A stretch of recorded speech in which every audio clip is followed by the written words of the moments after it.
নমস্কার, আমার গল্প পাঠ আসরে আপনাকে স্বাগত জানাচ্ছি। পড়ে শোনাচ্ছি প্রথম আলো উপন্যাসের প্রথম খণ্ডের 10ম পর্ব। চন্দননগরের গোন্দলপাড়ায় গঙ্গার ধারে মোড়ান সাহেবের বাগান বাড়িটি রাজপ্রাসাদ তুল্য। নীলের ব্যবসায়ী মোড়ান সাহেব এই বাগান বাড়িটি বানিয়েছিলেন খুব শখে ও যত্নে। এখন নীলের কারবারে মন্দা চলছে, প্রায় বন্ধ হবারই মুখে, তাই এই কুঠি বাড়িটি ভাড়া দেওয়া হয়। বর্তমানে এখানে সস্ত্রীক বসবাস করতে এসেছেন জ্যোতিরিন্দ্রনাথ। একেবারে গঙ্গার তীর থেকেই পাথরে বাঁধানো সিঁড়ি ধাপে ধাপে উঠে গেছে ওপরে, মিশেছে এক সুবিশাল বারান্দায়। তারপর ঘরগুলি আকৃতিও বিচিত্র। ঘরগুলি সমতলে নয়, কোনোটি একটু উঁচুতে, কোনোটি কয়েক সিঁড়ি নিচে। কোনো ঘরই পাশাপাশি নয়, দরজাগুলিও বিভিন্ন দিকে। এ বাড়িতে কোনোদিনই অতি পরিচয়ের একঘেয়েমি আসবে না। নদীর গা ঘেঁষেই রয়েছে একটি প্রশস্ত বৈঠকখানা। তার সব জানালায় রঙিন ছবিওয়ালা কাঁচ বসানো। প্রতিটি ছবি এক একটি মধুর দৃশ্য। তার মধ্যে একটি ছবি বিশেষভাবে দৃষ্টি আকর্ষণ করে। ঘন পত্র পল্লবময় একটি গাছের ডালে বাঁধা রয়েছে একটি দোলনা। তাতে বিভোর হয়ে দুলছে দুই যুবক যুবতী। দেখলেই মনে হয় সম্পূর্ণ নির্জনতার স্বাদ উপভোগ করছে ওরা দুজন। এ বাড়ির দুপাশে এবং পশ্চাৎ দিকে অনেকখানি বিস্তৃত বাগান। তাতে যেমন রয়েছে প্রচুর ফলবান বৃক্ষ, তেমনই বহু রকম ফুলের সম্ভার। বিভিন্ন ঋতুর ফুল ফল অনেকটা এমনিই ঝরে যায়। একটি বড় আম গাছের ডালে টাঙানো আছে সত্যিকারের দোলনা। নদীর ঘাটে বাঁধা আছে একটি সুদৃশ্য নৌকো। এই ঘাটে অন্য কারো নৌকো ভিড়তে পারে না। আকাশে এখন রঙের দ্যুতি। অস্ত যাচ্ছেন সূর্যদেব। গঙ্গার বুকে নেমে এসেছে সহস্র রেখা। পালতোলা চলমান নৌকাগুলি সেই অপরূপ আলোয় মায়াময় রূপ ধরেছে।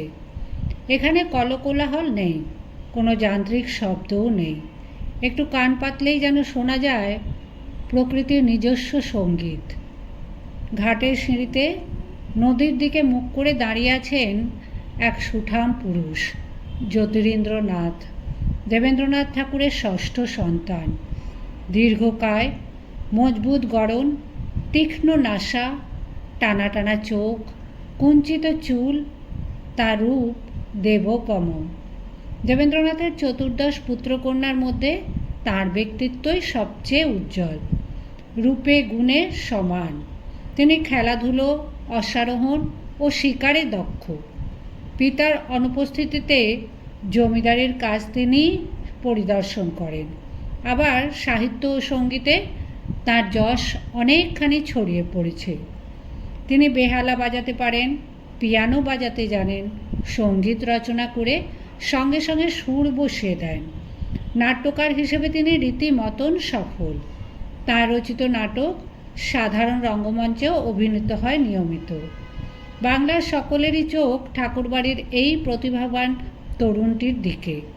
অনেকেরই ধারণা তিনি অসাধারণ কীর্তি রেখে যাবেন। জ্যোতিরিন্দ্রনাথের হাতে রূপোর হাতল বসানো পাতলা পোর্সিলিনের চায়ের পেয়ালা, তাতে চুমুক দিতে দিতে তিনি সূর্যাস্তের শোভা উপভোগ করছেন।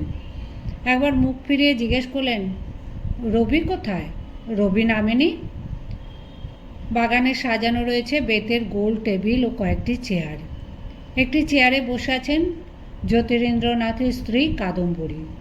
ইনিও সাধারণ নারীদের তুলনায় লম্বা, গাঢ় ভুরু, বড় বড় অক্ষিপক্ষ, কৌতুকময় চক্ষু। এর সঙ্গেও তুলনা দেওয়া যায় কোনো গ্রিক দেবীর। বস্তুত অন্তরঙ্গ মহলে তার ডাকনাম হেকেটি। তার আরও একটি ডাকনাম আছে। জ্যোতিরিন্দ্রনাথের পরে আরও অনেক ভাই বোন জন্মে গেলেও অনেকের কাছে তিনি নতুন বাবু বা নতুনদা নামে পরিচিত। সেই অনুসারে তার স্ত্রী নতুন বৌঠান। দেবেন্দ্রনাথের অন্যান্য পুত্রবধূরাও এসে গেছে, কিন্তু কাদম্বরী নতুন বৌঠানই রয়ে গেলেন। তিনি পুরনো হবেন না। মাথার চুল সামনের দিকে পাতা কাটা, পরনে ঘটিহাতা ব্লাউজ ও সাদা সিল্কের শাড়ি। কাদম্বরীও চা পান করতে করতে একটি বই পড়ছিলেন, একটি চটি কাব্যগ্রন্থ। মুখ তুলে বলেন, রবি তো চা খায় না। জ্যোতিরিন্দ্রনাথ গলা তুলে ডাকলেন, রবি, রবি। এ বাড়িতে কতগুলি যে কক্ষ তার হিসেব নেই, অনেক ঘরই কাজে লাগে না। 3 জন মাত্র নারী পুরুষের বসবাস এখানে। ভৃত্যদের মহল বেশ খানিকটা দূরে। প্রয়োজনে ডাক না পড়লে তাদের কাছাকাছি এসে ঘোরাফেরা করার নিয়ম নেই। গৃহটির সবচেয়ে উঁচুতলায় একটি গোল ঘর রয়েছে, তার সব দিকে খোলা। জ্যোতিরিন্দ্রনাথের কনিষ্ঠ ভ্রাতা রবি এটি দখল করে নিয়েছে। এখানে সে নিভৃতে কবিতা সাধনা করে। অনন্ত এ আকাশের কোলে টলমল মেঘের মাঝার, এইখানে বাঁধিয়াছি ঘর, তোর তরে কবিতা আমার। দাদার ডাক শুনে রবি ছাদের কার্নিশের ধারে দাঁড়িয়ে নিচে উঁকি দিল। 20 বছর পূর্ণ করে সদ্য 21-এ পা দিয়েছে সে। সলজ্জ লাবণ্যমাখা মুখ, মাত্র কিছুদিন আগে সে দাড়ি কামানো শুরু করেছে। মাথার চুল দুপাশে পাট করা, মাঝখানে সিথি। একটা রেশমের কাজ করা কুর্তা ও কুচনো ধুতি পরা, পায়ে লপেটা। রবি দেখতে চাইল তার দাদার কাছে কোনো দর্শনার্থী এসেছে কিনা। কেউ নেই দেখে সে প্রফুল্ল মনে সিঁড়ি দিয়ে নামতে শুরু করলো। ইদানিং সে বাইরের লোকদের সংসর্গ পারতপক্ষে এড়িয়ে যেতে চায়, এমনকি আত্মীয় স্বজনদের সামনেও অস্বস্তি বোধ করে। এই সংসারে আর যা কিছুরই অভাব থাক, অযাচিত মন্তব্য বা উপদেশ দেওয়ার মানুষের অভাব নেই। নিজের কোনো উপকার হয় না, তবু অন্যকে মানুষ আঘাত দেয়। অনেকে শুভার্থীর ছদ্মবেশে হাসি মুখে গড়ল মাখা তীর নিক্ষেপ করে আনন্দ পায়। যেমন ইদানিং অনেকেই দেখা হলে তাকে প্রশ্ন করে, কী রবি, এবারেও বিলেত গিয়ে কিছু করতে পারলে না, শুধু শুধু ফিরে এলে? একবার নয়, দুবার রবিকে বিলেত পাঠানো হয়েছিল ব্যারিস্টার কিংবা IAS হয়ে আসার জন্য। দুবারই সে ব্যর্থ হয়েছে। দেবেন্দ্রনাথের এতগুলি সন্তানের মধ্যে একমাত্র সত্যেন্দ্রনাথ ছাড়া আর কেউই নিজস্ব জীবিকা অর্জনের সমর্থ হয়নি। যৌবনের ঋণে জর্জরিত দেবেন্দ্রনাথ একান্ত নিজের উদ্যমে সমস্ত দায়মুক্ত হয়েছেন এবং বিভিন্ন অঞ্চলে জমিদারির বিস্তার ঘটিয়েছেন। কিন্তু তার পুত্ররা সেই ঐশ্বর্য বৃদ্ধির বদলে ক্ষয়ের দিকেই বেশি মনোযোগী। বিবাহিতা কন্যাদের স্বামীরাও ঘর জামাই। দেবেন্দ্রনাথ এখন কলকাতায় থাকেন কদাচিৎ।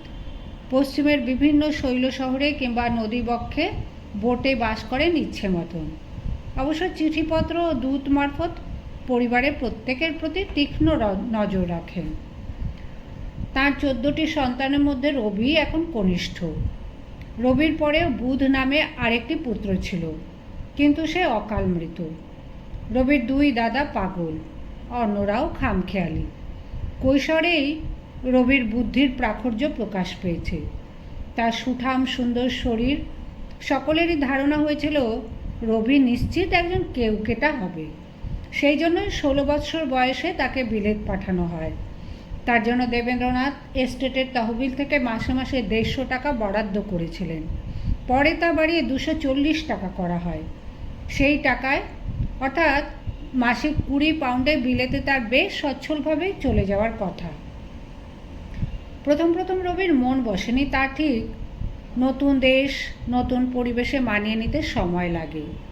মেজ বৌদি জ্ঞানোদ্যানন্দিনী সেই সময় 2 ছেলে মেয়ে বিবি আর সুরেনকে নিয়ে ইংল্যান্ডে ছিলেন। মেজদা সত্যেন্দ্রনাথও ছুটি কাটাতে এসে পড়লেন। রবি থাকতে লাগলো ওদের সঙ্গে। ওরা চলে যাওয়ার পর রবি একটু একটু করে মন দিল ভাষা শিক্ষায়। তারপর ভর্তি হলো লন্ডন ইউনিভার্সিটির কলেজে। সেখানে ভালোই করছিল সে। হঠাৎ দেবেন্দ্রনাথের আদেশে তাকে ফিরে আসতে হলো। পিতার আদেশের কোনো প্রতিবাদ চলে না। প্রায় 2 বছর ইংল্যান্ডে কাটিয়ে অনেক অর্থ ব্যয় করেও কোনো ডিগ্রি না নিয়ে রবি ফিরে এলো। কিন্তু সবটাই কি তার দোষ? শেষের দিকে রবি পেইং গেস্ট ছিল একটি ইংরেজ পরিবারে। সেই পরিবারে এক প্রৌঢ় দম্পতি ও 3টি কন্যা। তাদের মধ্যে 2টি মেয়ে না জানি ভারতীয়দের কীরকম কিম্ভূত দেখতে হয় এই ভয়ে প্রথমে বাড়ি ছেড়ে পালিয়ে গিয়েছিল। পরে তারা ফিরে এসে দেখে এই যুবকটি রীতিমতন সুপুরুষ এবং সুকণ্ঠ, বিলিতি আদব কায়দাও জানে। গৃহকর্ত্রী রবিকে জননীর মতন স্নেহ করতেন। যুবতী তিনটির সঙ্গে রবির বন্ধুত্ব হয়ে গেল। সবাই মিলে একসঙ্গে গান গায়, পিকনিকে গিয়ে হাসি ঠাট্টায় মাতে, অন্ধকার ঘরে প্ল্যানচেটে বসে। এসব খবর দেবেন্দ্রনাথের কানে পৌঁছেছিল। মেম যুবতীদের সঙ্গে ছেলের এমন মেলামেশা তিনি পছন্দ করেননি। আরেকটি ব্যাপারেও দেবেন্দ্রনাথ উদ্বিগ্ন হয়েছিলেন। বিলেত থেকে রবি ভারতী পত্রিকার জন্য ইউরোপ যাত্রী কোনো বঙ্গীয় যুবকের পত্র নামে যে লেখাগুলি পাঠাতো তাতে মাঝে মাঝে রীতিমতন ঔদ্ধত্যের প্রকাশ ছিল। পারিবারিক দাসত্ব নামে একটি প্রবন্ধ প্রায় পারিবারিক বিদ্রোহের মতন। তাতে রবি লিখেছিল যে বাঙালি পরিবারের অভিভাবকরা বাড়ির ছোটদের প্রতি দাস দাসীর মতন ব্যবহার করে, তাদের মতামতের কোনো মূল্য দেয় না। এমনই উগ্র মতামত যে সম্পাদক দ্বিজেন্দ্রনাথ ছোট ভাইয়ের লেখাটি প্রকাশ করেছিলেন বটে, কিন্তু সম্পাদকীয় মন্তব্যে প্রতিবাদ করতে বাধ্য হয়েছিলেন। বাবার হুকুমে রবি ফিরে এলো, তবু সবাই রবিকেই দায়ী করল। আত্মীয়রা বলতে লাগলো, কী রে রবি, এতগুলো দিন বিলেতে থেকে এলি, কিছুই করলি না? সেই সব খোঁচা তার গায়ে বেঁধে। সে কষ্ট পায়, তার সেই কষ্ট মাত্র দু একজন ছাড়া আর কেউ বোঝে না। রবি ঠিক করলো সে ব্যারিস্টারি পাস করবেই। বাবার কাছে সে আর একবার বিলেত যাওয়ার অনুমতি চাইলে। দ্বিতীয়বার আর একা নয়, তার সঙ্গী হবে তার প্রায় সমবয়সী ভাগ্নে বড় দিদি সৌদামিনীর ছেলে সত্যপ্রসাদ। একই বাড়িতে দুজন বালক বয়স থেকে বর্ধিত হয়েছে। সত্যপ্রসাদ বয়সে 2-1 বছরের বড়, রবির তুলনায় অনেক বেশি তুখোড়। সত্যপ্রসাদ কলকাতার কলেজে ভর্তি হওয়ার সঙ্গে সঙ্গেই বিয়ে করেছে এবং পরপর পরীক্ষায় ফেল করলেও এরই মধ্যে এক কন্যা সন্তানের পিতা হয়ে একটা অন্তত সাফল্যের পরিচয় দিয়েছে। এই সত্যপ্রসাদই রবিকে দ্বিতীয়বার বিলেত যাওয়ার প্ররোচনা দেয়। কলকাতা থেকে ছাড়ল জাহাজ। ডেকে দাঁড়িয়ে দাঁড়িয়ে সত্যপ্রসাদ ভবিষ্যৎ পরিকল্পনার শেষ নেই। ব্যারিস্টার হয়ে ফিরে এসে সে আর জোড়াসাঁকোয় থাকবে না। সাহেবপাড়ায় বাড়ি ভাড়া করবে, রবিকে করে নেবে তার জুনিয়র। রবিকে বেশি পরিশ্রম করতে হবে না, সে কবিতা লেখার অনেক সময় পাবে। কিন্তু মাদ্রাজ পৌঁছবার কিছু আগে পেটে মোচড় দিতেই সে চিৎকার করতে লাগলো, ওরে রবি রে, আমার আর বিলেত যাওয়ার কাজ নেই, আমি বাড়ি ফিরে যাব, আমি বাড়ি যাব। রবি যত বোঝায় যে এই সি সিকনেস 2-1 দিন পরেই কেটে যাবে, সত্যপ্রসাদ তত আর্তনাদ বাড়িয়ে দেয়। জাহাজের পার্সার এবং অন্যান্যরা এসে তাকে নানা রকম টোটকা দেওয়ার চেষ্টা করল। সে কিছুই শুনবে না। সে বলতে লাগলো, তার রক্ত আমাশয় হচ্ছে, মৃত্যুর আর দেরি নেই। সে তার প্রিয়তম অর্ধাঙ্গিনী নরেন্দ্রবালা আর শিশুকন্যার মুখ না দেখে পৃথিবী ছাড়তে চায় না। জাহাজের ক্যাপ্টেন বিরক্ত হয়ে সত্যপ্রসাদকে নামিয়ে দিতে চাইলেন, কিন্তু সত্যপ্রসাদ একা যাবে না, রবিকেও ফিরতে হবে তার সঙ্গে। বন্দরে নামার পরেই বোঝা গেল সত্যপ্রসাদের অসুখ বিসুখ কিছুই নেই। খাদ্যদ্রব্যের প্রতি বেশ লোভও আছে। আসল কথা, পত্নী কন্যাকে ছেড়ে সে বিলেতে থাকতে পারবে না। কিন্তু রবির তো সব বন্ধন নেই, তবু রবির যাত্রা নষ্ট করা কেন? সত্যপ্রসাদ জানে দেবেন্দ্রনাথ এই সংবাদে মহা বিরক্ত হবেন, তাই রবিকে সে ঢাল হিসেবে নিজের সামনে রাখতে চায়। দেবেন্দ্রনাথ তখন রয়েছেন মুসৌরিতে। মাদ্রাজ থেকে টেলিগ্রাম করে তাকে জানানো হলো দুঃসংবাদ এবং কলকাতায় না ফিরে দুজনে সোজা মুসৌরিতে গেল দেবেন্দ্রনাথের কাছে মার্জনা চাইতে। মহর্ষি দেবেন্দ্রনাথের ক্রোধের কোনো কর্কশ প্রকাশ নেই। 2 অপরাধীকে তিনি বসিয়ে রাখলেন সামনে। তপস্যারত ভঙ্গির মতন কিছুক্ষণ স্থির হয়ে তিনি আত্মসংযম করলেন। তারপর ধীর স্বরে বললেন, জাহাজ ভাড়া বাবদ অতগুলি টাকা তোমরা জলাঞ্জলি দিলে, সেজন্য তোমাদের কোনো শাস্তি দেব না। তবে ভবিষ্যতে তোমাদের শিক্ষার জন্য আমার কাছ থেকে আর একটি পয়সাও পাবে না। যথেষ্ট হয়েছে। এবারে তোমরা নিজেরা যা পারো করো, ঈশ্বর তোমাদের সহায় হন। বাবার কাছে রবি যা বলতে পারেনি কলকাতায় ফিরে চাপা বিদ্রূপকারীদের তা সে মুখ ফুটে বলতে পারল না। এবার সত্যিই ইংল্যান্ডে গিয়ে পড়াশোনা করতে চেয়েছিল। সত্যপ্রসাদের জন্যই সে ফিরতে বাধ্য হয়েছে। রবির ভদ্রতাবোধ অতি সূক্ষ্ম। সত্যপ্রসাদের নামে দোষ চাপাতে তার রুচিতে বাধে।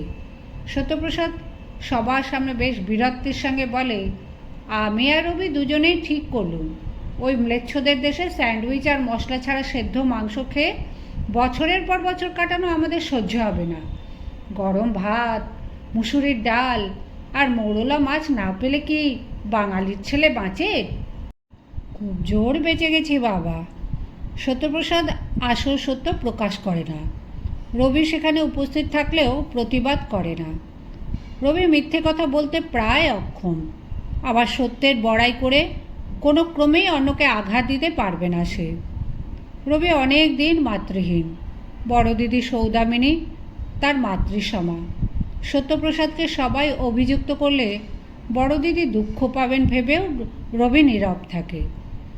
এই সময়ে পলায়নই শ্রেষ্ঠ পন্থা।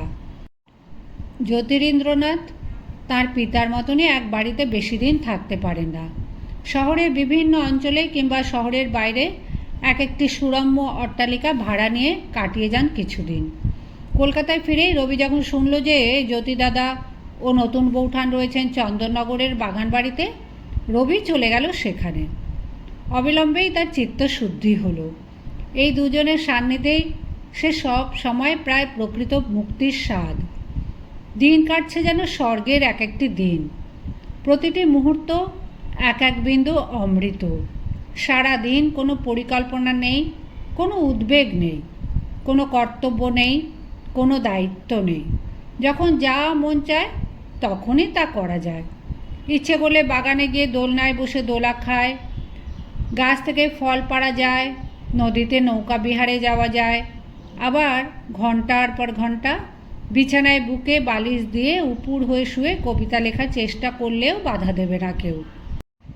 তিনজনে একসঙ্গে থাকলে গান হয়, গানের পর গান, নতুন নতুন গান।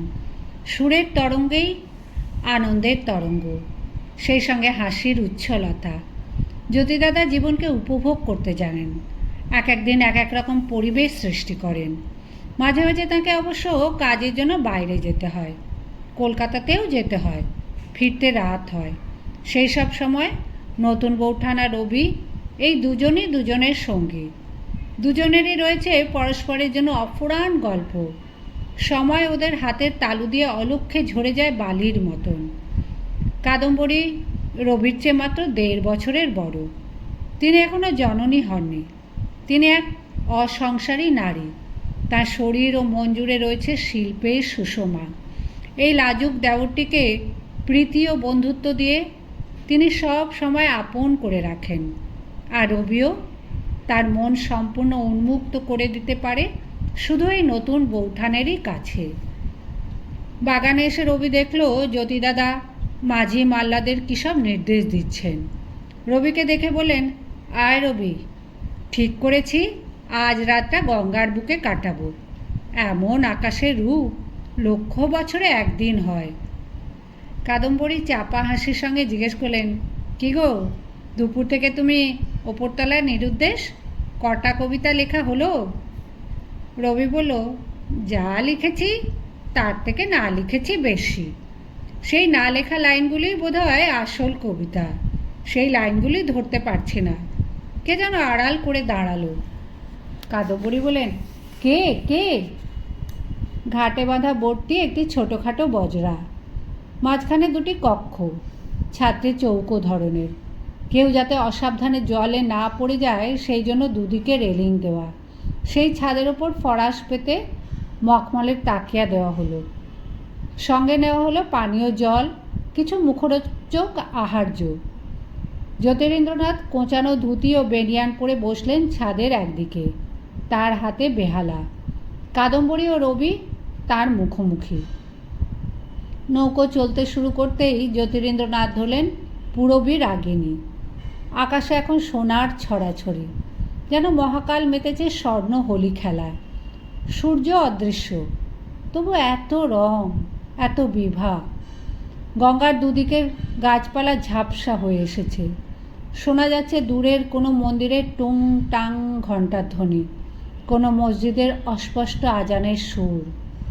বাজনা শেষ করে জ্যোতিরিন্দ্রনাথ বললেন, রবি, তুই এবার একটা গান কর।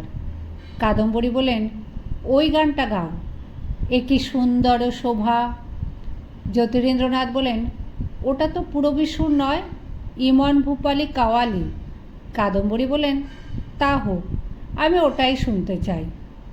জ্যোতিরিন্দ্রনাথ বলেন, ঠিক আছে, ওটাই হোক, ওটাই হোক। রবি মুখ নিচু করে শুরু করলেন, এ কি সুন্দর শোভা, কি মুখ হেরিয়ে। বোটের 3 জন মাঝিকে একেবারে নীরব থাকার নির্দেশ দেওয়া আছে, শুধু ঝপঝপ দাঁড়ের শব্দ।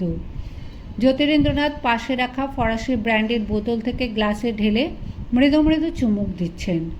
তারপর তিনিও বেহালায় ধরলেন ইমনের সুর। একসময় একটু থেমে তিনি যেই সিগারেট ধরালেন, কাদম্বরী রবিকে বলেন, তুমি আর একখানি গান ধরো। এবারে আর কোনো গান জিজ্ঞেস করতে হলো না। সেই কোণে দেখা আলোয় নতুন বৌঠানের দিকে তাকিয়ে সে গেয়ে উঠল, আলাইয়া ঝাঁপ তালে তোমারেই করিয়াছি জীবনে ধ্রুবতারা, এ সমুদ্রে আর কভু হব না পথহারা। জ্যোতিদাদা বললেন, এখন তো সবেমাত্র গোধূলি, এখনও ধ্রুবতারা ওঠেনি। আকাশে সোনার আভা মিলিয়ে গেল একটু একটু করে, কিন্তু অন্ধকারের পর্দা সব কিছু ঢেকে দেওয়ার আগেই চাঁদ উঠে ছড়িয়ে দিল তরল রূপোর মতন জ্যোৎস্না। ভেসে চলেছে নৌকো। জ্যোতিরিন্দ্রনাথ বাজিয়ে চলেছেন একটার পর একটা রাগ রাগিনী। রবি গান গাইছে সঙ্গে সঙ্গে, মাথা দুলিয়ে দুলিয়ে কখনো সেই গানে যোগ দিচ্ছেন কাদম্বরী। স্বর্গের ইন্দ্রের সুরসভা কি এর চেয়ে বেশি আকর্ষণীয় হতে পারে? ভাবে বিভোর 3 জন মানুষ এখন পৃথিবী বিস্তৃত। একসময় জ্যোতিরিন্দ্রনাথ নিচের এক মাঝিকে বলেন, ওরে, কত দূর এলি রে, এবার ফের। কাদম্বরী বলেন, এর মধ্যেই ফেরা হবে? তুমি তো সবে বেহাগ বাজাচ্ছিলে, আমি ভেবেছিলাম ভৈরবীতে শেষ হবে। জ্যোতিরিন্দ্রনাথ হা হা করে হেসে উঠে বললেন, তাহলে ফেরার পথে আর কোনো গান থাকবে না। নৌকোয় আমি ঘুমোতে ভালোবাসি না। রবি এতক্ষণে জ্যোতিদাদার বেহাগের সুরের সঙ্গে মিলিয়ে নিজের একটা বেহাগ খাম্বাজ একতালা গান পেয়েছে। সে গেয়ে উঠল, সখী ভাবনা কাহারে বলে, সখী যাতনা কাহারে বলে, তোমরা যে বলো দিবস রজনী, ভালোবাসা ভালোবাসা কারে কয়। গানের মাঝখানে জ্যোতিরিন্দ্রনাথের মাথায় নতুন এক খেয়াল চাপল। উঠে দাঁড়িয়ে বলেন, পলতার কাছাকাছি এসেছি মনে হচ্ছে। আয় রবি, ঝাঁপ দিবি আমার সঙ্গে? তুই আমি সাঁতরে গিয়ে গুণদাদার সঙ্গে দেখা করে আসি। জ্যোতি রবিদের ক্ষুল্লতাতো ভাই গুণেন্দ্রনাথ সম্প্রতি পলতায় একটি অতি সুদৃশ্য বাগানবাড়ি কিনে সপরিবারে অবস্থান করছেন। আমোদ ও হইচই পরায়ণ গুণেন্দ্রনাথ সে বাড়িতে প্রায় প্রচুর অতিথিদের আমন্ত্রণ করে পার্টি দেন। সেখানে বোট নিয়েই যাওয়া যায়, কিন্তু জোয়ার এসেছে। জ্যোতিরিন্দ্র এই রাত্রিতে জোয়ার উত্তাল নদীর সাঁতরেই পার হতে চান। এর আগেও তিনি কাদম্বরীকে ভীতি বিহ্বলা করে রবিকে নিয়ে সাঁতার দিয়ে গঙ্গা পার হয়েছেন। কাদম্বরী ব্যাকুল হয়ে রবির হাত চেপে ধরে বলল, না না না, তুমি যেতে পারবে না, কিছুতেই যাবে না। জ্যোতিরিন্দ্রনাথ আবার হাসলেন। তিনি জানতেন তার স্ত্রী তার বেলায় খুব আপত্তি না করলেও কিছুতেই রবিকে যেতে দেবে না। রবিকে ও এখনও ছেলে মানুষ করে রাখতে চায়। এক এক রাতে এমন সঙ্গীত ও রঙ্গকৌতুকে তৃতীয় প্রহর পার হয়ে যায়। তারপরের দিন অনেক বেলা পর্যন্ত জ্যোতিরিন্দ্রনাথ ও কাদম্বরী শয্যাত্যাগ করেন না। রাত জাগলেও কিন্তু বেশিক্ষণ ঘুমোতে পারে না রবি। সে সূর্যোদয়ের একটু পরেই উঠে পড়ে, দাদা বৌদিদের ডাকে না, একলা একলা বাগানে ঘুরে বেড়ায় কিংবা ঘাটে বসে নৌকো চলাচল দেখে। প্রতিটি দৃশ্য, প্রতিটি মানুষ, এমনকি প্রতিটি বস্তুই তার নতুন মনে হয়। সব কিছুই যেন তাৎপর্যময়। একজন সাধারণ মানুষ খুব মনোযোগ দিয়ে স্নান করার পর গামছা দিয়ে পিঠ রগড়াচ্ছে। অস্ত সূর্যের বিপরীত দিকে উড়ে যাচ্ছে বকের পাঁতি। সেই দিকে তাকিয়ে থাকতে থাকতে রবির মনে হয় এইসব দৃশ্যেরও যেন কোনো গূঢ় অর্থ আছে, অথচ সে অর্থটা তার কাছে ধরা পড়ছে না। কবিতা রচনার সময়ও সে এই সংশয়ে বিমূঢ় বোধ করে। বিলেতে গিয়ে বিশেষ কৃতিত্ব অর্জনের ব্যর্থ প্রচেষ্টার পর তাকে প্রায়ই আত্ম অনুসন্ধান করতে হচ্ছে ইদানিং। একটা কিছু তো করতেই হবে, কিন্তু তার কী যোগ্যতা আছে? বাংলা ভাষায় প্রতিদিনই কিছু না কিছু রচনা করতে তার সবচেয়ে ভালো লাগে, কিন্তু সেটাই কি যথেষ্ট? রমেশ দত্ত, বঙ্কিমবাবু, নবীন সেন এরা খ্যাতিমান লেখক বটে, কিন্তু এরা কৃতবিদ্য এবং সমাজে অন্যভাবেও প্রতিষ্ঠিত। আর মাইকেল মধুসূদন, না, ওর কথা না তোলাই ভালো। উনি সব দিক দিয়েই ব্যতিক্রম। রবিকে কি তার পিতার পরিচয়ে পরিচিত হতে হবে?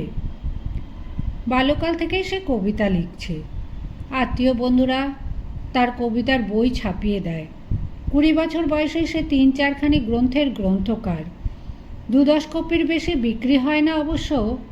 মহৎ সাহিত্য যে তাৎক্ষণিক জনপ্রিয়তা পায় না তাও রবি জানে। কবিত্ব শক্তি নিয়ে তার নিজের বেশ একটা আত্মশ্লাঘা ছিল, কিন্তু অতি সম্প্রতি তার মনে একটা দ্বিধা দেখা দিয়েছে। দাদারা এবং পারিবারিক শুভার্থীরা স্নেহের বশে উচ্ছ্বসিত হয়ে সে যা লেখে তারই প্রশংসা করেন।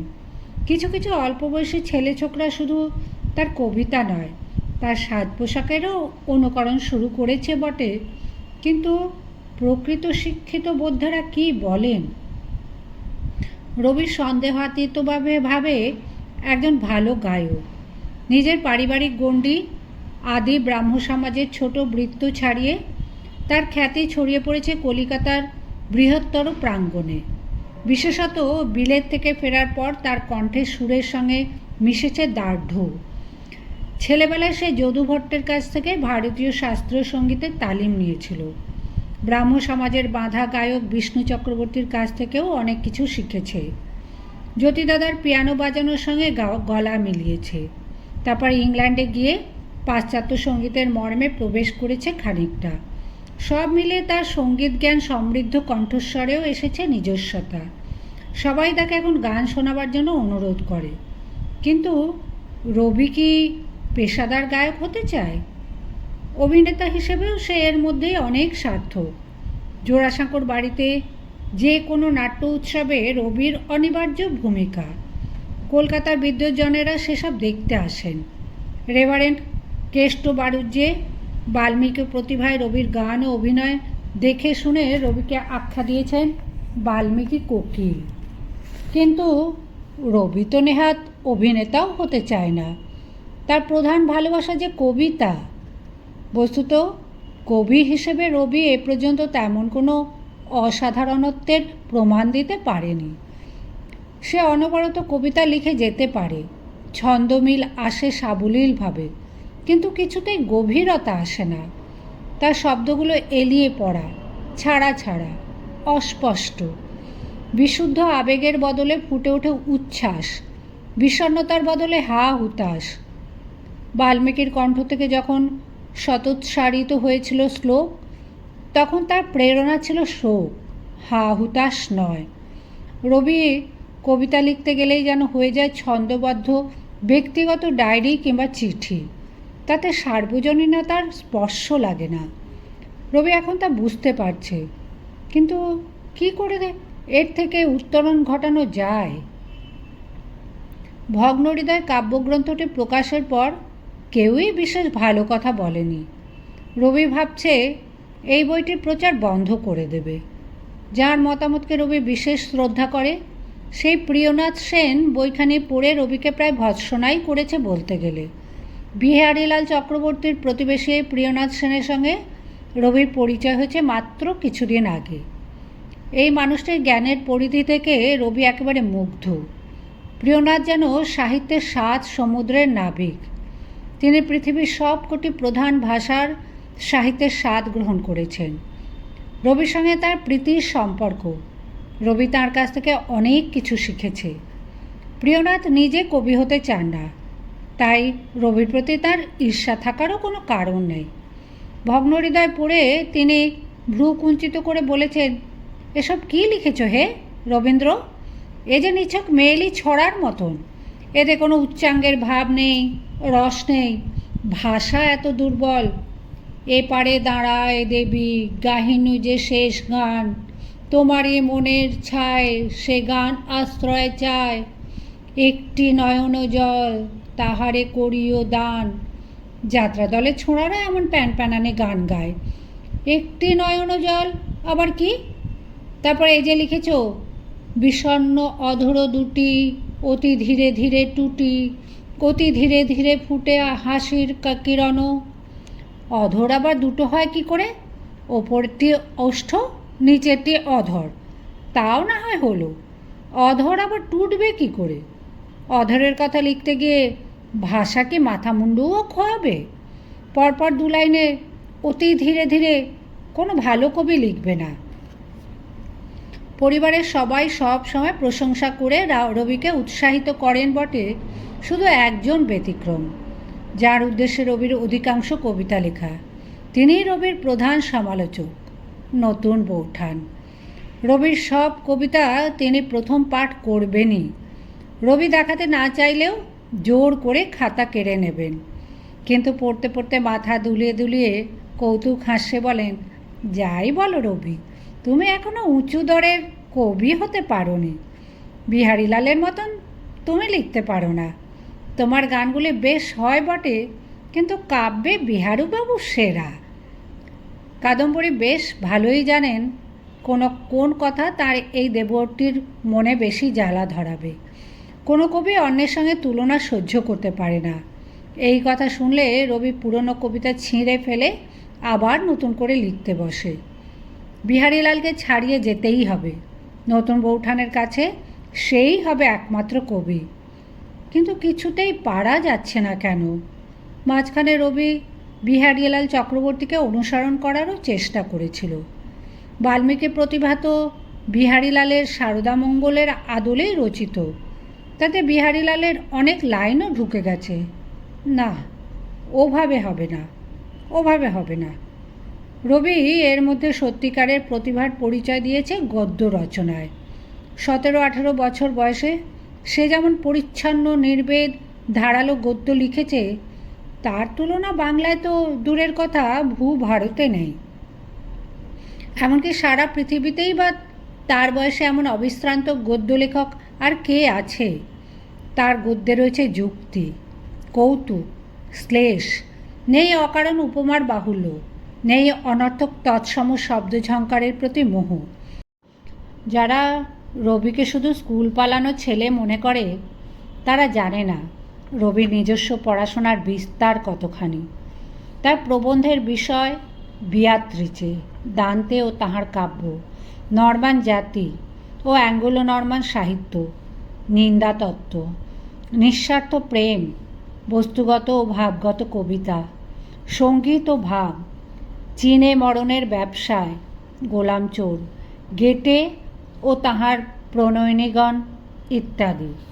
এছাড়া ইউরোপ যাত্রী কোনো বঙ্গীয় যুবকের পত্র নামে ধারাবাহিকভাবে যেগুলি সে লিখেছে, তাতে ভারতীয় ও ইংরেজ সমাজের খুঁটিনাটি তুলনা, অল্প আঁচড়ে এক একটি চরিত্রকে জীবন্তভাবে ফুটিয়ে তোলা ও অসাধারণ পর্যবেক্ষণ শক্তির পরিচয় আছে। কিন্তু পরিহাস এই যে গদ্য লেখক হিসেবে রবির কোনো সুনাম হয়নি। ভারতীতে কোনো রচনাতেই লেখকের নাম থাকে না। রবির কয়েকখানি কবিতার বই প্রকাশিত হয়ে গেছে। অনেকেই ঠাকুরবাড়ির এই ছোট ছেলেটিকে কবি হিসেবে চিনেছে, কিন্তু ভারতীর ওই তীক্ষ্ণ গদ্য রচনাগুলি কে লিখেছে কে জানে। তাছাড়া গদ্য তেমন গুরুত্বও পায় না।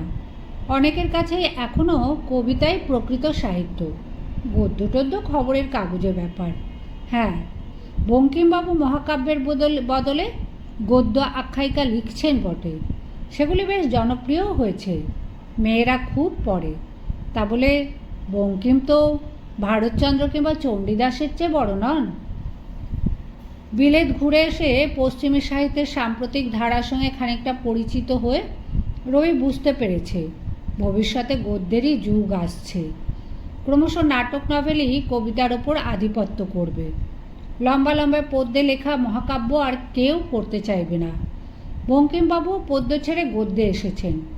তিনি ঠিক পথেই ধরেছেন। গদ্য লেখার জন্য বঙ্কিমের কী অহংকার! রবি দু একবার তাঁর সঙ্গে দেখা করতে গিয়েছিল। বঙ্কিমবাবু পাত্তাই দেননি। প্রকাশ্যে তিনি রবির পিঠ চাপড়ান বটে, সেটা যেন খানিকটা করুণা। বাড়িতে গেলে কথাই বলতে চান না। বঙ্কিমের ওপর টেক্কা দিতে গেলে রবিকেও উপন্যাস লিখতে হবে। চন্দননগরে এসে সে একটা উপন্যাস লিখতে শুরু করেছে। ঐতিহাসিক উপন্যাসেই বঙ্কিমের প্রধান খ্যাতি। রবিও বেছে নিয়েছে ঐতিহাসিক পটভূমিকা। নাম দিয়েছে বউ ঠাকুরানীর হাট। কবিতার মতন এই গদ্য রচনার সময়ও নতুন বৌঠানের ছায়া তার সামনে এসে দাঁড়ায়। এখানে লিখতে লিখতে আর একটা উপন্যাসের প্লটও তার মাথায় এসেছে। এক রহস্যময় রমণীকে ঘিরে দুজন পুরুষের প্রণয় দ্বন্দ্ব। তবে এই বিষয়টা নিয়ে এখনই লেখা ঠিক হবে কিনা সে বিষয়ে সে মনস্থির করতে পারছে না। সকালবেলা বাগানে প্রাতরাশ খেতে খেতে জ্যোতিরিন্দ্রনাথ বলেন, ও রবি, তোকে একটা কথা বলতে ভুলে গেছি। কাল বিকেলে একজন লোক একটি পত্র নিয়ে এসেছিল। ত্রিপুরা রাজদরবারের দুজন দূত তোর সঙ্গে দেখা করতে চায়। রবি চমকে উঠে বলল, কেন? একটু দূরের চেয়ারে বসে কুরুশ কাঠি দিয়ে একটি পশমের আসন বুনছেন কাদম্বরী। তার মাঝখানে দু একটি অক্ষর ফুটে উঠেছে। আসনটি কার জন্য বোনা হচ্ছে তা তিনি বলবেন না কিছুতেই। বোনা থামে তিনি কৌতূহলী হয়ে তাকালেন। জ্যোতিরিন্দ্রনাথ বললেন, কেন? তা আমি কী করে জানব? শুনেছি ত্রিপুরার রাজারা কলকাতা থেকে মাস্টার ধরে নিয়ে যায়। তোকেও মাস্টার ঠাউরেছে নাকি? তোর তাহলে একটা হিলে হয়ে যাবে। কাদম্বরী ফিক করে হেসে বলেন, রবি হবে মাস্টার? জ্যোতিরিন্দ্রনাথ বলে, ও হ্যাঁ, মনে পড়েছে। ত্রিপুরায় এখনকার রাজার নাম কি যেন? বীরচাঁদ না ভীরুচাঁদ? না না, ওরা মাণিক্য হয়, বীরু মাণিক্য। ওই রাজার শখ নবরত্ন সভা বসাবার। আমাদের যদুভট্টকেও তো ওখানে নিয়ে গেছে। তোকেও বোধ করি সভাকবি হিসেবে পাকড়ে নিয়ে যাবে। রবি বলল, জ্যোতি দাদা, আমি ওদের সঙ্গে দেখা করতে চাই না। কাদম্বরী বলেন, কেন? যাও না ত্রিপুরায়, তুমি বেশ রাজকবি হবে, কত সম্মান হবে। আমরা ত্রিপুরায় বেড়াতে যাব। রবির মুখে বেদনার রেখা ফুটল। সে এক দৃষ্টিতে নতুন বৌঠানের দিকে চেয়ে রইল। জ্যোতিদাদা বললেন, দেখা করবি না কি রে? আমি যে আসতে বলে দিয়েছি, এখনই এসে পড়বে। কি বলতে চায় শুনেই দেখ না। এসব নেটিভ স্টেটের রাজারা এক একটি উৎকট জীব হয়। এদের কত রকম উদ্ভট খেয়ালের কথা যে শুনেছি। কেউ কুকুরের বিয়েতে লাখ টাকা খরচ করে, কেউ 500-700 বিয়ে করে। মান্ডুর সুলতান গিয়াসুদ্দিন, তার হারেমে নাকি ছিল 15,000 নারী। তার দেহরক্ষীরাও নারী। সিংহাসন ঘিরে থাকতো নারীরা। সে বেটা সর্বক্ষণ স্ত্রীলোক ছাড়া কোনো পুরুষকে দেখতই না। আর একজন রাজার 6খানা পরোটা ভাজার জন্য 30 সের ঘি খরচ হতো। এদের তো ডিফেন্স বাজেট নেই, সৈন্য নিয়ে কারোর সঙ্গে লড়তে হয় না, তাই টাকা পয়সা নিয়ে নয়ছয় করে। দেখ এই ত্রিপুরার বীরু মাণিক্যর কোন বাই চেপেছে। কাদম্বরী বলেন, বাইরের লোক আসবে, আমি ভেতরে যাই। জ্যোতিরিন্দ্রনাথ বলেন, ওরা তো রাজার দূত। মেজ বৌদি লাট সাহেবের সঙ্গে দেখা করতে গিয়েছিলেন। তুমি এক রাজার দূতদের সামনে থাকতে পারবে না কেন? কাদম্বরী তার কণ্ঠস্বরের অপ্রসন্নতা অনেকটা ঢেকে বললেন, তোমার মেজ বৌদি যা যা পারেন তার সব কি আমি পারি? কাদম্বরী থাকলেন না, চলে গেলেন। জ্যোতিরিন্দ্রনাথ রবিকে বললেন, সেবারে কি মজা হয়েছিল জানিস তো? লাট সাহেব কলকাতার অনেককে ডেকেছেন। মেজদা মেজ বৌদিকেও সঙ্গে নিয়ে গিয়েছিলেন। আর তো কেউ বৌদের নিয়ে যায় না। সেখানে উপস্থিত ছিলেন পাথুরেঘাটার প্রসন্ন ঠাকুর। উনি তো আমাদের জ্ঞাতি। প্রথমে মেজ বৌদিকে দেখে ভেবেছিলেন বেগম সেকেন্দার। ভূপালের ওই বেগম পুরুষ সেজে থাকেন, পুরুষের মতন দরবারে বসেন।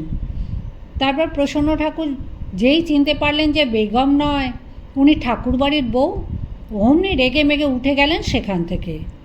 রবি বললেন, বেগম সেকেন্দার তার মেয়ের নাম দিয়েছেন শাহজাহান, তাই না?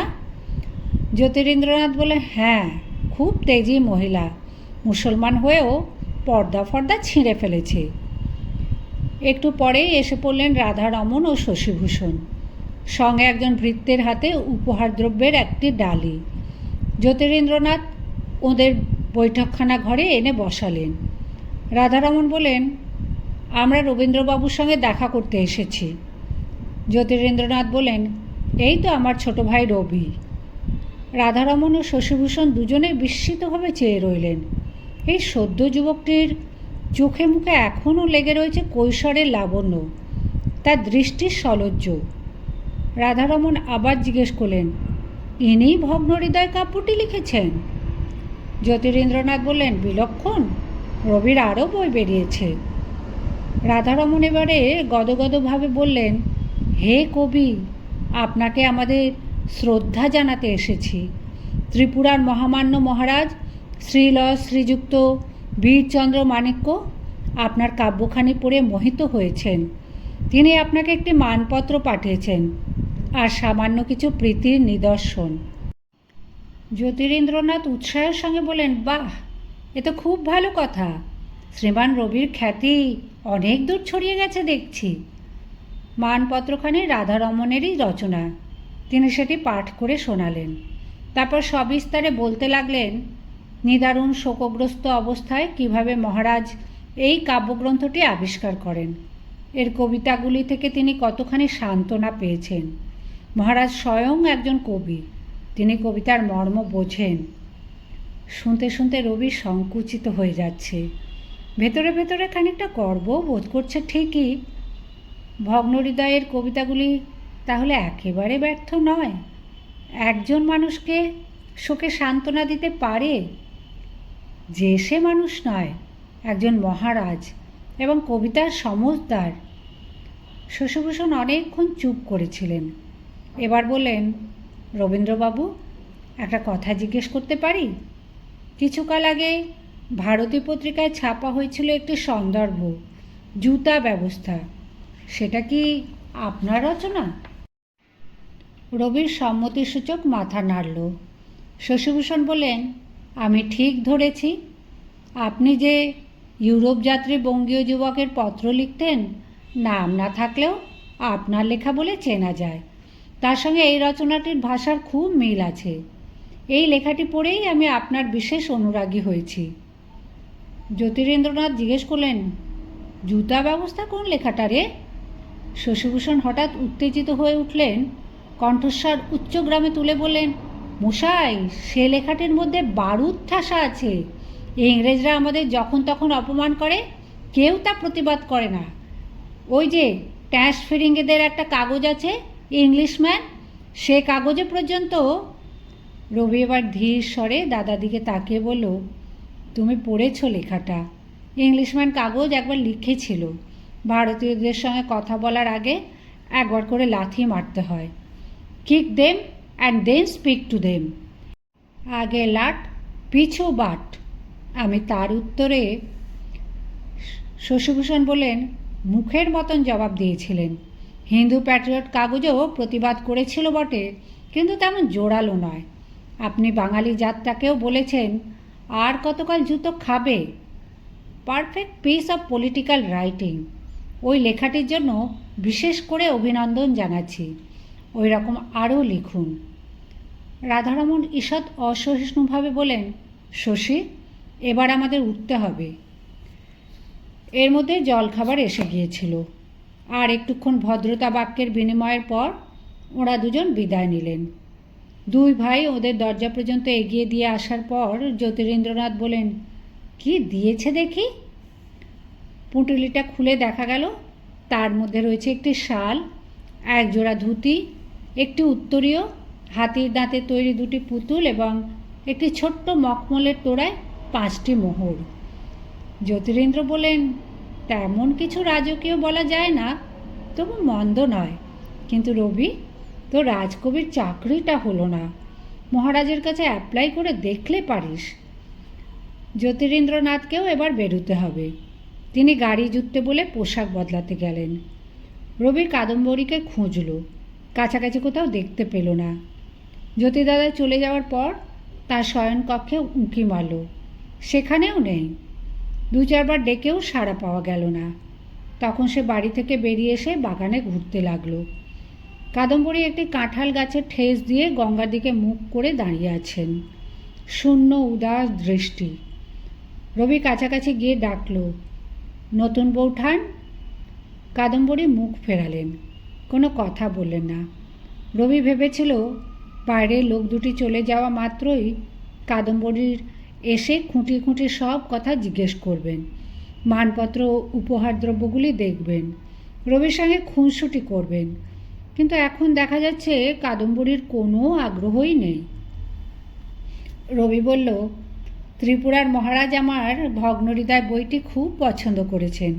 ওরা অনেক ভালো ভালো কথা বলে গেলেন। তুমি খুশি হওনি? কাদম্বরী আবেগহীন শুষ্ক কণ্ঠে বলল, কেন খুশি হব না ভাই?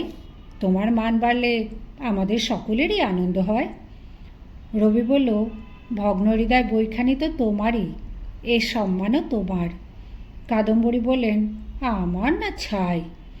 রবি বলল, ওরা কি সব জিনিসপত্র দিয়ে গেল, তুমি দেখবে না? কাদম্বরী কয়েক পা এগিয়ে যেতে যেতে বললেন, দেখবক্ষণ পরে। রবি বলল, তোমার কি হয়েছে বলো তো, মন খারাপ? কাদম্বরী একটা ঝোপ পেরিয়ে গিয়ে বড় একটা আম গাছের ডালে টাঙানো দোলনায় বসলেন। একটা দীর্ঘশ্বাস ফেলে বললেন, না, কিছু হয়নি। দূরে দাঁড়িয়ে রবি প্রচ্ছন্ন অভিমানের সঙ্গে জিজ্ঞাসা করল, তুমি তখন আমাকে ত্রিপুরায় চলে যেতে বললে কেন? তুমি আমাকে দূরে ঠেলে দিতে চাও? কাদম্বরী বললেন, আমি দূরে ঠেলে দেব কেন? তুমি নিজেই চলে যাবে। দিন দিন তোমার যশ হবে, তোমার কর্মক্ষেত্র বাড়বে, অনেক মানুষ তোমাকে চাইবে। তুমি আমাদের ছেড়ে চলে যাবে, সেটাই তো স্বাভাবিক। তুমি যত বিখ্যাত হবে তত তুমি সর্বসাধারণের হয়ে যাবে। আমরা ছোট গণ্ডির মধ্যে তোমাকে ধরে রাখতে যাব কেন? রবি বলল, তোমাকে ছেড়ে আমি কোনো দিনও কোথাও যাব না, তা তুমি নিশ্চিত জানো। কাদম্বরী বললেন, না রবি, তা হয় না। তোমার কবিতা আর আমাকে প্রথম শোনাবার সময় তুমি পাবে না, আমি তো নগণ্য। রবি বলল, নতুন বৌঠান, তুমি এমন কথা আমাকে বলো না। তোমাকে ছেড়ে আমি কোথাও থাকতে পারি না, তুমি আমার সব। কাদম্বরী বলেন, তুমি বিলেতে চলে গিয়েছিলে, তোমার নতুন দাদাও খুব ব্যস্ত, তার কত কাজ, আমার কাছে আসার সময় পান না। আমি দিনের পর দিন একা আর একা, জোড়াসাঁকোর বাড়ির তেতলার ঘরে একা, বন্দিনীর মতন, কেউ নেই। তুমি সর্বক্ষণ থাকতে পাশে, তুমিও ছিলে না গত বছর। রবি বলল, বিলেতে আমিও তো একা, সর্বক্ষণ তোমার কথাই ভেবেছি। আমার সব লেখা তোমারই উদ্দেশ্যে, তা তুমি জানো না? ভারতীতে তো যে চিঠিগুলো ছাপা হয়েছে সেগুলো তো আসলে তোমাকেই লেখা চিঠি। ভগ্নহৃদয়ের সব কবিতা তো তোমারই জন্য। কাদম্বরী বাহুতে মুখ গুঁজে একটুক্ষণ চুপ করে রইলেন। তারপর হঠাৎ মেজাজ পরিবর্তন করে তীক্ষ্ণ গলায় বলেন, ও হ্যাঁ, মনে পড়েছে, এতদিন তোমাকে বলা হয়নি, তুমি ভগ্নহৃদয়ের উপহারের শুধু শ্রীমতী হে কেন লিখেছ? রবি বলল, শুধু তোমার জন্য। কাদম্বরী বললেন, ওরকম কেউ লেখে? রবি বলল, আর কেউ বুঝবে না, শুধু তুমি আর আমি বুঝব। তুমিই হেমাঙ্গিনী, তুমিই হেকেটি। এই লেখাগুলি তুমি আর আমি একরকম পড়ব, অন্যরা আর এক রকম পড়বে। কাদম্বরী খানিকটা ভৎসনার সুরে বলেন, আহা, কি বুদ্ধি! অলীকবাবু নাটকে তুমি অলীক আর আমি হেমাঙ্গিনী সেজেছিলাম, তা বুঝি অন্যরা জানে না? তুমি যে আমায় কখনো সখনো হেকেটি বলে ডাকো, তাও অন্যেরা জানে। রবি বলল, জানুক গিয়ে, যে যা খুশি বুঝুক, আমার ইচ্ছে হয়েছে অমন লিখেছি। কাদম্বরী ভ্রুভঙ্গি করে বললেন, আহা হা হা, বাবুর ইচ্ছে হয়েছে বলে। কাদম্বরীর মেজাজ পরিবর্তনে রবি খুশি হয়ে উঠল। সে বলল, তুমি একটু বসো নতুন বউঠান, আমি এক্ষুনি আসছি। সে দৌড়ে চলে গেল বৈঠকখানা ঘরে। উপহারের পুঁটুলিটা নিয়ে ফিরে এলো। কাদম্বরী তখন দোলনাটায় একটু একটু দুলছেন আর মৃদুস্বরে গান গাইছেন। দোলনাটা থামিয়ে দিয়ে রবি কাদম্বরীর পায়ের কাছে বসল। মোহরের তোড়াটি ছোঁয়ালো কাদম্বরীর পায়ে। হাতির দাঁতের পুতুল দুটি তার কোলের ওপর ফেলে দিয়ে রবি বলল, এই নাও দেবী, এ সবই তোমার, আমার যা কিছু আছে সবই তোমার। কাদম্বরী কিছু দেখলেনই না, মুখটা ঝুঁকিয়ে এনে বলেন, আমার কিছুই চাই না ভানু, তুমি শুধু আমাকে একটা গান শোনাও। এইভাবেই কাটতে লাগলো দিন। জ্যোতিদাদাকে প্রায়ই কলকাতায় যাতায়াত করতে হয়। তিনি একটু নতুন ব্যবসায়ের পরিকল্পনায় মেতেছেন। নানাবিধ লোকসানের ব্যবসায়ে জ্যোতিরিন্দ্রনাথের খুব উৎসাহ। তিনি সকালবেলা চলে যান, সন্ধ্যের আগে ফিরতে পারেন না। সারা দিন মান নতুন বউঠানের সঙ্গী শুধু রবি। তারা কখনো গল্প করে মুখোমুখি বসে ঘন্টার পর ঘন্টা, কখনো ছুটোছুটি করে বাগানে, কখনো গলা মিলিয়ে গান করে, কখনো গাছ থেকে ফল পাড়ে, কখনো ঘাটে সিঁড়িতে বসে থাকে জলে পা ডুবিয়ে। নতুন বউঠান যখন বনের মধ্যে ঝুলনায় দোলেন, রবি তখন গুচ্ছ গুচ্ছ ফুল তুলে এনে ফুলও ডোরে সেটাকে সাজিয়ে দেয়। যখন তারা গান করে না, গল্প করে না, তখন তারা চুপ করে পরস্পরের দিকে চেয়ে শুধু বসে থাকে। সেই নৈশব্দেও অনেক বাংময়। সকালবেলা অন্ধকার নদীতে ছলোচ্ছল শব্দ হয়। চলন্ত নৌকাগুলিতে দেখা যায় বিন্দু বিন্দু আলো। যে আলোটি খুব কাছে এগিয়ে আসে, সেদিকে উৎসুকভাবে তাকিয়ে থাকে ওরা দুজন। এই বুঝি জ্যোতিরিন্দ্রনাথ ফিরে এলেন।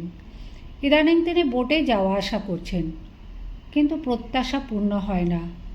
জ্যোতিরিন্দ্রনাথের প্রায়ই দেরি হয়। চন্দননগরের এই বাড়িতে আসা হয়েছিল শীতের শুরুতে। ক্রমে বসন্ত ও গ্রীষ্ম পেরিয়ে গেল।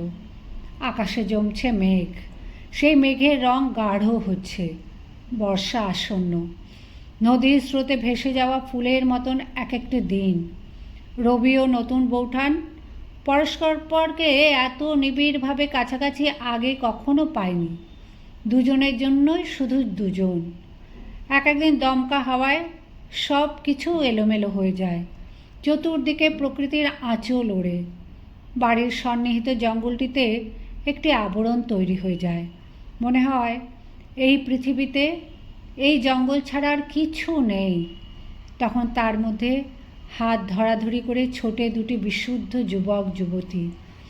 তাদের বুক কাঁপে বজ্রপাতের শব্দে। তবু কি মধুর সে ভয়। গাছের পাতাগুলি ঝিলিমিলি শব্দে যোগ দেয় তাদের হাসির উচ্ছলতায়। একদিন একটা বিপর্যয় হলো। সেদিন সকাল থেকে রবি লেখা নিয়ে মগ্ন। উপন্যাসটিতে বেশ মন বসেছে।